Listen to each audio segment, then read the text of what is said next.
Olá, eu me chamo Alamo Pimentel, eu sou professor da Universidade Federal do Sul da Bahia e tenho uma longa trajetória como professor em várias universidades brasileiras. Já fui professor da Universidade Federal do Rio Grande do Sul, Federal da Bahia e, ultimamente, antes de vir para a UFSB, eu era professor da Universidade Federal de Alagoas. Eu vou conversar com vocês um pouco sobre uma experiência que eu vim desenvolvendo nos últimos 2 anos com estudantes de várias áreas do conhecimento, sobretudo estudantes da área das humanidades. Eu tinha estudantes de pedagogia, estudantes de ciências sociais. E nós organizamos uma metodologia de trabalho cujo objetivo principal era aprender a ouvir coletivamente, ouvir histórias, ouvir relatos que nos permitissem pensar situações concretas do nosso cotidiano, nos nossos trabalhos como professores, a partir das experiências vividas pelas pessoas.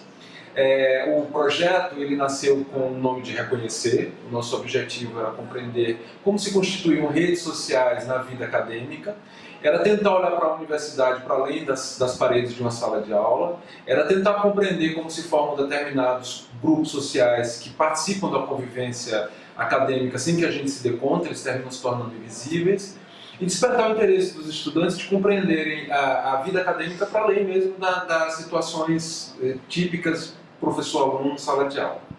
Então, nossos estudantes, eles observavam o dia a dia da nossa universidade, no caso a Universidade Federal de Alagoas, identificavam grupos sociais que circulavam dentro da universidade. Nós tínhamos egressos de sistema prisional, por exemplo, que trabalhavam na limpeza da universidade. Nós tínhamos vendedores ambulantes que trabalhavam na vida da universidade. Nós tínhamos artesãos que participavam de inúmeros eventos na vida da comunidade. Nós tínhamos quilombolas que frequentavam a universidade. Então, cada estudante escolhia um grupo social e, a partir da sua escolha, ia estabelecendo contatos e produzindo situações em que nós pudéssemos compreender quais eram as representações que essas pessoas tinham da própria universidade. Que diferenças elas tinham no olhar sobre a universidade em contraste com os nossos olhares sobre a universidade. Então, dessa dinâmica de trabalho, surgiu a ideia de formação de coletivos de narradores. O que são esses coletivos de narradores?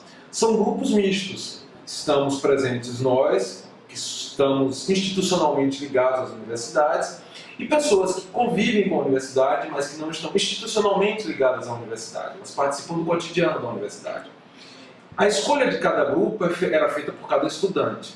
E antes de nós formarmos o primeiro coletivo, nós precisávamos fazer uma discussão sobre um tema geral que interessasse-nos para estabelecer uma pauta de diálogos, de conversas com esses grupos. Vários temas surgiram dessa experiência.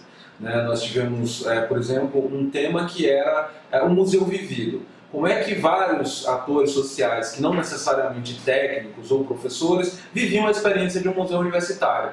E do tema Museu Vivido, nós reunimos ex-funcionários, funcionários aposentados, antropólogos que trabalharam no Museu Theo Brandão, frequentadores do Museu Theo Brandão, professores de escolas públicas que davam aula no Theo Brandão e formávamos um grande coletivo. O conceito de coletivo de narradores, ele não nasce espontaneamente, ele é resultado de um conjunto de leituras. Eu poderia dizer assim que originalmente a ideia de círculo de leitura pensada por Paulo Freire, vamos dizer assim, uma espécie de matriz de referência para pensar o coletivo de narradores. O que era um ciclo de cultura? Era o momento em que o professor alfabetizador reunia os seus alfabetizandos dentro de uma grande roda de conversas e, a partir de palavras geradoras, tematizava a relação entre a palavra e a vida, a palavra, a ação e o aprendizado da palavra escrita. Então, originalmente, a ideia de ciclo de leitura, de cultura, está por trás disso. Há também uma referência mais recente de um sociólogo norte-americano, estadunidense, chamado Richard Sennett, que nos faz refletir muito sobre a importância da empatia no processo de formação de grupos, de como a empatia é um elemento assim, de fortalecimento que nos envolve efetivamente na construção de políticas de cooperação.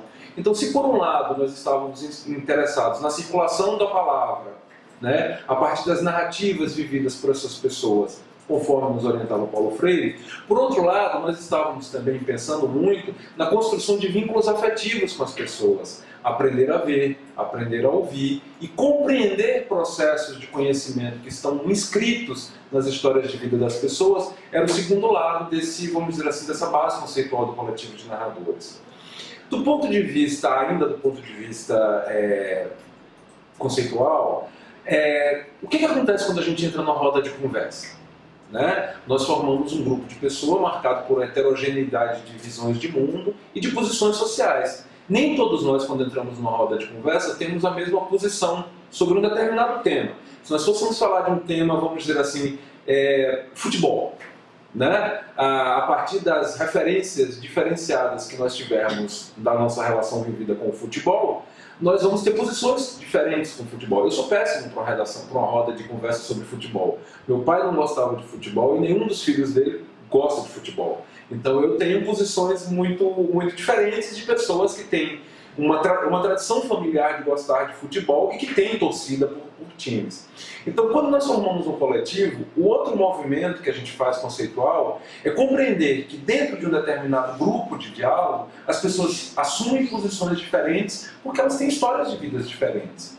E a gente precisa compreender essa heterogeneidade dos coletivos. Ou seja, nós podemos ser todos trabalhadores, nós podemos ser mulheres ou homens ou pessoas com outras orientações sexuais, mas as nossas histórias de vidas nos marcam também com inúmeras diferenças. Então, o coletivo de narradores, ele valoriza a heterogeneidade sociocultural desse grupo que é formado. Então, nós íamos conversar com esses grupos sociais que frequentam a universidade, respeitando todas as diferenças que eles traziam para dentro do grupo. O nosso objetivo não era corrigir, o nosso objetivo não era converter essas pessoas a uma visão de mundo que era totalmente acadêmica. O nosso objetivo principal era, a partir dos diferentes pontos de vista que as pessoas tinham sobre um determinado tema, construir textos coletivos. Textos que pudessem significar, na sua amplitude, essa heterogeneidade de pensamento, de posições, de relações que as pessoas têm com o mundo e com o conhecimento a partir de suas histórias de vidas. Do ponto de vista metodológico, os coletivos de narradores, eles têm duas dimensões. A primeira delas, de uma ordem mais geral, é uma forma de nós construirmos um amplo campo de visão. Tá? Nós estamos convivendo com 10, 20, 30, 40 pessoas diferentes. Estamos interessados em compreender as diferenças que constituem as individualidades desse grupo, mas a gente também está preocupado em observar aquilo que é comum a esse grupo. Então, a escolha do tema normalmente orienta o nosso olhar para esse grupo. Esses grupos têm uma vinculação porque estão ligados a uma determinada forma de produção econômica. Ou esses grupos estão envolvidos com uma determinada forma com um problema social. Se a gente discutisse violência, por exemplo. São pessoas que têm uma relação direta ou indireta com violência. Então, nós criamos um espaço de observação. O segundo movimento é criar uma escuta. É aprender a ouvir as diferentes perspectivas que vão surgir desse tema. Então, a gente escuta coletivamente, a gente enxerga coletivamente e a gente relata coletivamente. E há duas dimensões do relato. O relato oral propriamente dito, que é o que compõe a base de atuação dos narradores, que são as pessoas que são convidadas para contar suas histórias ou produzir as suas narrativas sobre os temas com os quais nós nos interessamos, nos envolvemos. E um outro momento seria o relato escrito.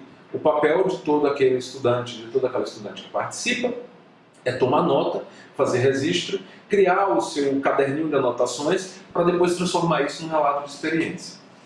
Então, dizendo isso, eu já estou falando um pouco de como funciona a dinâmica do coletivo. Antes de nós convidarmos os grupos, por exemplo, irmos para uma escola para ouvir o que professores e alunos têm para falar sobre determinado tema que nos interessa, nós nos organizamos internamente. Nós escolhemos coletivamente um tema que contemple todos os nossos interesses de observação ou da experiência com o coletivo. Depois que nós escolhemos esse tema, nós vamos começar a fazer um exercício de transformar esse tema em questões, perguntas. Essas perguntas, ou comentários até, essas perguntas e comentários vão servir para que os mediadores, que são aquelas pessoas que vão provocar o diálogo, a produção de narrativas no grupo, possam interagir o tempo inteiro, fazendo com que cada pessoa fale, cada pessoa se interesse em envolver no ambiente da conversa. E um terceiro momento é o momento do relato propriamente dito. Então, para que esse coletivo funcione, a gente chega com um tema, a gente chega com a escolha de um coordenador, alguém que vai coordenar o trabalho em grupo, é aquela pessoa que vai fazer articulação com outra instituição, com um grupo, é aquela pessoa que vai pensar o lugar, a hora, como a roda de conversa vai funcionar, que tipo de documentos a gente vai precisar utilizar, se a gente precisar, por exemplo, fazer imagens fotográficas ou filmográficas, ou se a gente precisar gravar, a gente vai precisar da autorização das pessoas. Então o coordenador ele vai ter esse papel, vamos dizer assim, de articular a base mais operacional, mais logística da dinâmica. Os mediadores são os conversadores, são os provocadores de conversa. A intenção é chegar com algumas ideias básicas, mas ouvir em profundidade para produzir comentários e perguntas a partir daquilo que as pessoas dizem. A gente não pode chegar no coletivo já preconcebendo o que as pessoas vão falar. A gente tem que entrar com esse espírito de diálogo e de curiosidade que nos incite a perguntar mais às pessoas, a querer saber mais sobre o universo de vida das pessoas. Daí a empatia. A gente precisa se identificar com as pessoas e se sentir afetivamente comprometido com aquilo que as pessoas falam. Elas estão falando de suas vidas. Elas estão falando de processos, de experiências que são muito importantes para elas e tem que ser importante para nós. A gente precisa demonstrar isso também no processo de mediação. E por fim, todos nós vamos ser relatores. Todos nós vamos, depois de feito o exercício dessa grande roda de conversa, que na verdade é um coletivo de narrativas, porque ela tem uma finalidade específica, né? É mais do que uma simples conversa, cujo compromisso é muito mais com a fruição do tempo, do espaço, do encontro. Não, esse é o coletivo de narradores, é uma oficina de trabalho. É um lugar em que a gente está interessado em ouvir o que as pessoas têm a dizer sobre aquilo que nos interessa saber dentro de um determinado tema e depois construir nossas visões, nossos textos, os nossos relatos, levando em consideração aí conceitos com os quais nós trabalhamos em sala de aula, elementos metodológicos com os quais a gente pode mais adiante fazer formação em pesquisa e, sobretudo, estabelecendo textos que traduzam da experiência vivida por outro formas de conhecimento que têm marcas do discurso acadêmico e do mundo acadêmico, né? Então, por exemplo, quando nós estávamos interessados, quando nós estávamos envolvidos num coletivo com a comunidade quilombola de Muquem, um determinado quilombola, o Naelson, ele trouxe uma panela de barro e ele começou a nos dar uma aula, literalmente, de qual era o processo para aquela panela de barro chegar ali, aquele resultado, de quanto de calor precisava para o barro chegar àquela queima que fortalecesse suas paredes internas, da qualidade do barro que era necessária para chegar àquele processo, da importância do torno e de uma certa compreensão de volume, de dimensões, que fizesse com que a peça fosse simétrica. Então ele estava falando da experiência dele para fazer aquela panela e a partir do que ele dizia nós encontrávamos elementos da química, da matemática, da física, da história, da geografia, porque aquele barro não é recolhido em qualquer lugar, era um barro que era retirado das margens do rio Mundaú. Então, a partir daí, nós podemos fazer outras leituras daquilo que as pessoas dizem e, de certa forma, valorizar as experiências vividas das pessoas na produção de conhecimento na escola e para a escola. Eu espero que com esse depoimento a gente consiga produzir muitos coletivos de narradores e desenvolver essa metodologia de trabalho que nos torna mais próximos, mais interessados e mais comprometidos com as histórias das pessoas que convivem com a gente e a gente não costuma ver em profundidade, ouvir em profundidade, conviver em profundidade no nosso cotidiano. Na sua fala você já falou um pouco, já explicou um pouco, mas acho importante você explicitar qual a importância de um coletivo como esse para o processo de formação de professores de áreas interdisciplinares, como as nossas licenciaturas. Além disso, pensar um pouco o estágio futuramente. Uma das maiores dificuldades que eu vejo ao longo dos meus 20 anos na Universidade da Educação, porque entre o meu tempo de formação e o meu tempo como professor, eu tenho convivido com esses dilemas, é o seguinte: nós convivemos com muitas pessoas, mas nós somos tão institucionalizados no olhar para essas pessoas que a gente não conhece essas pessoas. Nós passamos anos e anos convivendo com alunos, com colegas, e a gente não conhece a história de vida dessas pessoas. E muitas vezes nós desperdiçamos isso. Então eu vou tentar dar um exemplo que foi um exemplo que me inspirou muito a pensar como trabalhar coletivamente essa experiência de escuta e de reconhecimento das narrativas de experiências de vida para a gente compreender a importância dos nossos grupos de trabalho. Eu sempre dei aula no curso de pedagogia. Sempre teve um discurso de que o curso de pedagogia é um curso feminino, né? E quando as pessoas dizem que o curso de pedagogia... Bom, eu sou pedagogo, sou homem, né? Quando as pessoas dizem que esse curso é um curso feminino, por trás disso há uma série de preconceitos, né? Todas as mulheres são iguais? Eu sempre percebi que nas minhas turmas de pedagogia, as dinâmicas de identificação eram muito diferentes.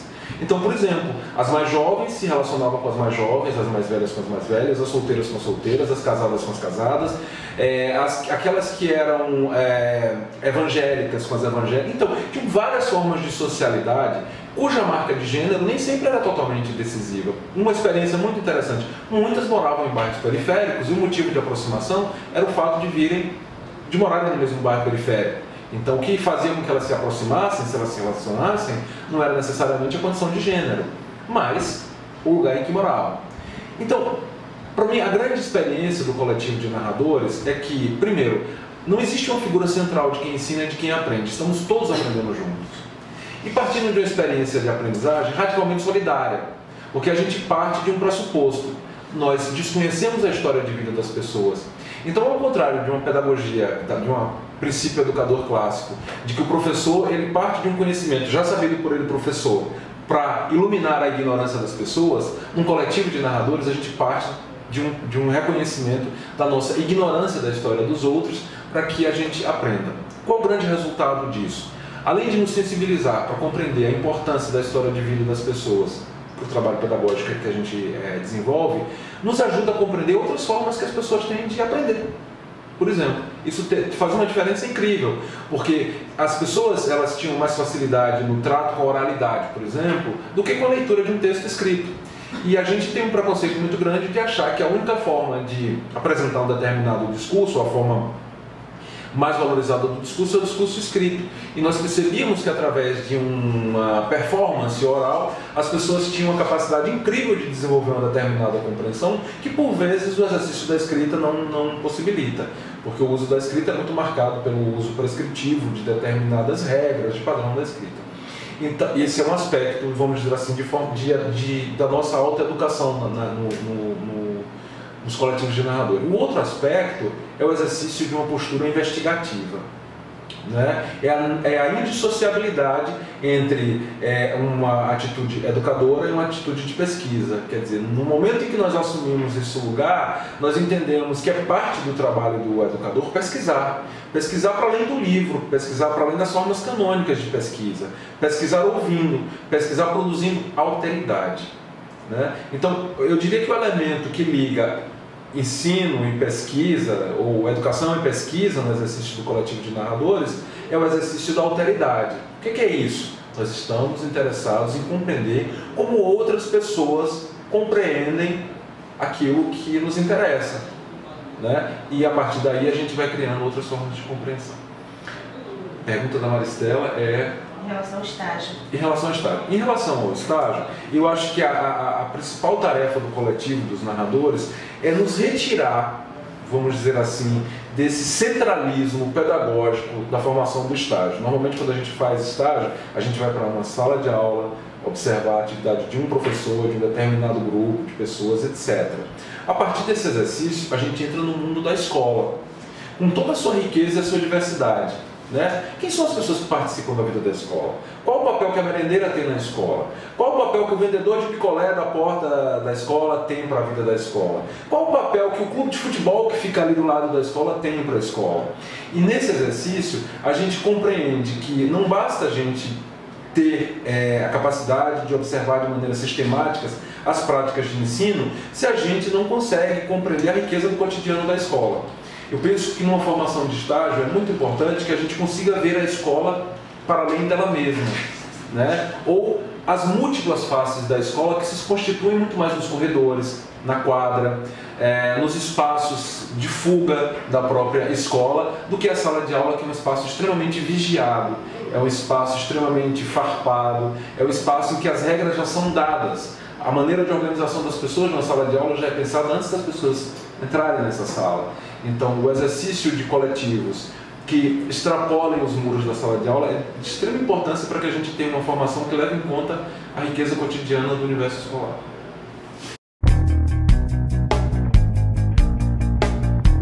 começo da minha fala, eu mencionei dois autores que são muito importantes para mim. Um autor que tem uma tradição, vamos dizer assim, mais longa no campo da educação, Paulo Freire, com seus círculos de cultura, e nesse momento Richard Sennett, um autor que não é da educação, é um sociólogo que está interessado na maneira como os afetos nos ligam nesse mundo.